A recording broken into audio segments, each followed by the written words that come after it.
अस्सलामु अलैकुम वरहमतुल्लाहि वबरकातुहू। आज हम आपके लिए एक बहुत ही मुकद्दस और असरदार वजीफ़ा लेकर आए हैं, जो खास उन दंपतियों के लिए है जो नर संतान, बेटे, की चाहत रखते हैं। अगर आप चाहते हैं कि अल्लाह ताला आपको बेटा अता फरमाए, तो ये कुरानी अमल आपके लिए बहुत फ़ायदेमंद साबित होगा इंशाअल्लाह। सूरह यूसुफ एक मक्की सूरह है जिसमें 111 आयतें हैं।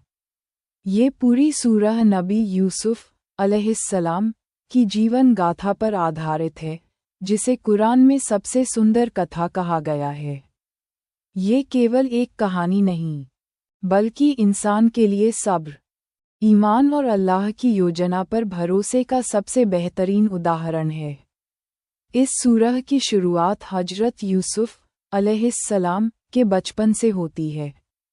उनके भाइयों ने उनसे जलन और द्वेष के कारण उन्हें कुएं में फेंक दिया। ये सोचा कि इससे उनका नामोनिशान मिट जाएगा, लेकिन अल्लाह की योजना सबसे बेहतरीन होती है। एक कारवां उन्हें कुएं से निकालता है और मिस्र में एक शासक के यहाँ बेच दिया जाता है।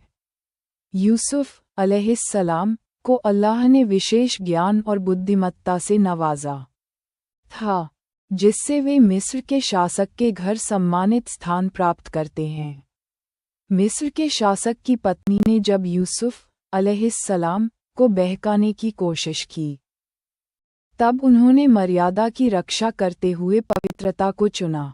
ये घटना हर युवा के लिए एक महत्वपूर्ण शिक्षा देती है कि जब कोई गलत रास्ते पर ले जाने की कोशिश करे, तो इंसान को अल्लाह के डर से खुद को बचाना चाहिए।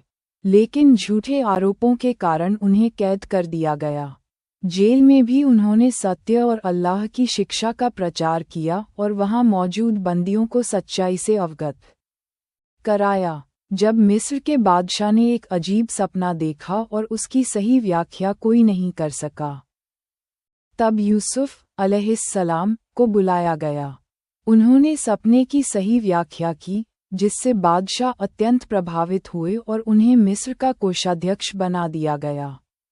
अल्लाह ने उन्हें जिस परीक्षा से गुजारा, उसी ने उन्हें उच्च स्थान तक पहुंचाया। जब अकाल पड़ा तो यूसुफ अलैहिस्सलाम के वही भाई, जिन्होंने उन्हें कुएं में फेंक दिया था, मदद मांगने उनके पास आए। वे उन्हें पहचान गए, लेकिन उनसे कोई बदला नहीं लिया। उन्होंने उन्हें क्षमा कर दिया और सम्मानपूर्वक भोजन व सहायता प्रदान की। ये घटना दिखाती है कि सच्चा विजेता वही होता है जो अपने दुश्मनों को भी क्षमा कर सके। मुहम्मद सल्लल्लाहु अलैहि वसल्लम के जीवन में भी यही घटना दोहराई गई। कुरैश के लोगों ने उन्हें मक्का से निकालने की योजना बनाई, लेकिन अल्लाह की योजना सर्वोच्च थी। उन्होंने मदीना हिजरत की और जब 8 हिजरी में मक्का को विजय किया, तो वही विरोधी उनके सामने नतमस्तक खड़े थे। जब उन्होंने कहा कि आप हमारे सज्जन भाई हैं और सज्जन भाई के पुत्र हैं, तो आपने भी वही कहा जो यूसुफ अलैहिस्सलाम ने कहा था, आज तुम पर कोई दोष नहीं। अल्लाह तुम्हें क्षमा करे, वह सबसे बड़ा दयावान है। ये सूरह सिखाती है कि जो कुछ भी होता है, वह अल्लाह की योजना के अनुसार होता है। विरोधियों की चालें अल्लाह की मर्जी के आगे निष्फल हो जाती हैं। ये सूरह हमें सब्र और संयम की शिक्षा देती है। जब इंसान मुश्किल दौर से गुजरता है, तो उसे धैर्य और ईमान बनाए रखना चाहिए। यूसुफ अलैहिस्सलाम की परीक्षा हमें सिखाती है कि इंसान को हर परिस्थिति में अल्लाह पर भरोसा रखना चाहिए।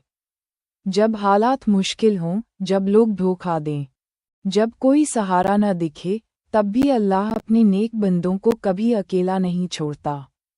ये सूरह हमें ये भी सिखाती है कि हर हाल में चरित्र और पवित्रता की रक्षा करना अनिवार्य है। चाहे हालात कितने भी कठिन क्यों न हों, अल्लाह पर भरोसा रखने वाला कभी असफल नहीं होता।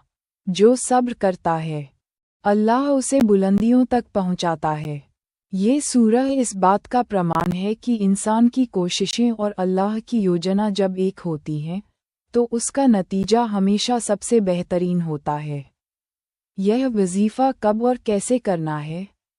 यह अमल आपको किसी भी जुम्मे, शुक्रवार के दिन करना है, क्योंकि जुम्मा के दिन की खास रहमतें और बरकतें होती हैं। ज़रूरी चीज़ें: आधा किलो 500 ग्राम शुद्ध शहद, कुरान पाक। अमल का तरीका 1। जुम्मे की रात, गुरुवार को ईशा की नमाज के बाद वुज़ू करके साफ जगह पर बैठें। 2. 11 बार दरूदे पाक, कोई भी, पढ़ें। 3. सूरह यूसुफ को 3 बार पूरे ध्यान और तसल्ली से पढ़ें। 4. फिर 11 बार दरूदे पाक दोबारा पढ़ें। 5. इस शहद पर दम, फूंक करें और सच्चे दिल से अल्लाह से बेटा होने की दुआ करें। 6. हामला, गर्भवती महिला को ये शहद रोज़ाना 2 बार इस्तेमाल करवाएं। सुबह नाश्ते से पहले 1 चम्मच, रात सोने से पहले 1 चम्मच साथ। यह अमल तीसरे महीने से 7वें महीने तक करें। 8. अगर शहद खत्म हो जाए और 8वां महीना शुरू न हुआ हो, तो फिर से नया शहद लेकर इसी तरीके से दम करके इस्तेमाल करें।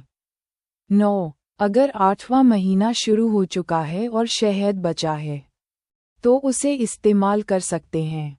ज़रूरी बातें: यह अमल मजबूत ईमान और अल्लाह पर भरोसे के साथ करें। अल्लाह की कुदरत पर यकीन रखें, क्योंकि औलाद देना सिर्फ उसी के हाथ में है। यह वजीफ़ा बेहद असरदार है। कई लोगों ने इसे आजमाया है और अल्लाह ने उन्हें बेटा अता किया है। अल्लाह से दुआ: या अल्लाह, तू ही औलाद देने वाला है, हमें न सालेह और नरीना औलाद अता फरमा। हमारी यह हाजत पूरी कर और हमारी दुआ को कबूल कर, आमीन। इस अमल को दूसरों तक ज़रूर पहुँचाएं। अगर आपको यह वजीफ़ा अच्छा लगा तो इसे ज़्यादा से ज़्यादा लोगों के साथ शेयर करें, ताकि वे भी इसका फ़ायदा उठा सकें। अगर आप और भी इस्लामी वजीफ़े और कुरानी दुआएं सीखना चाहते हैं, तो हमारे यूट्यूब चैनल अल फुरकान को सब्सक्राइब करें और बेल आइकन दबाएं। अल्लाह आपके घर को खुशियों से भर दे, आमीन।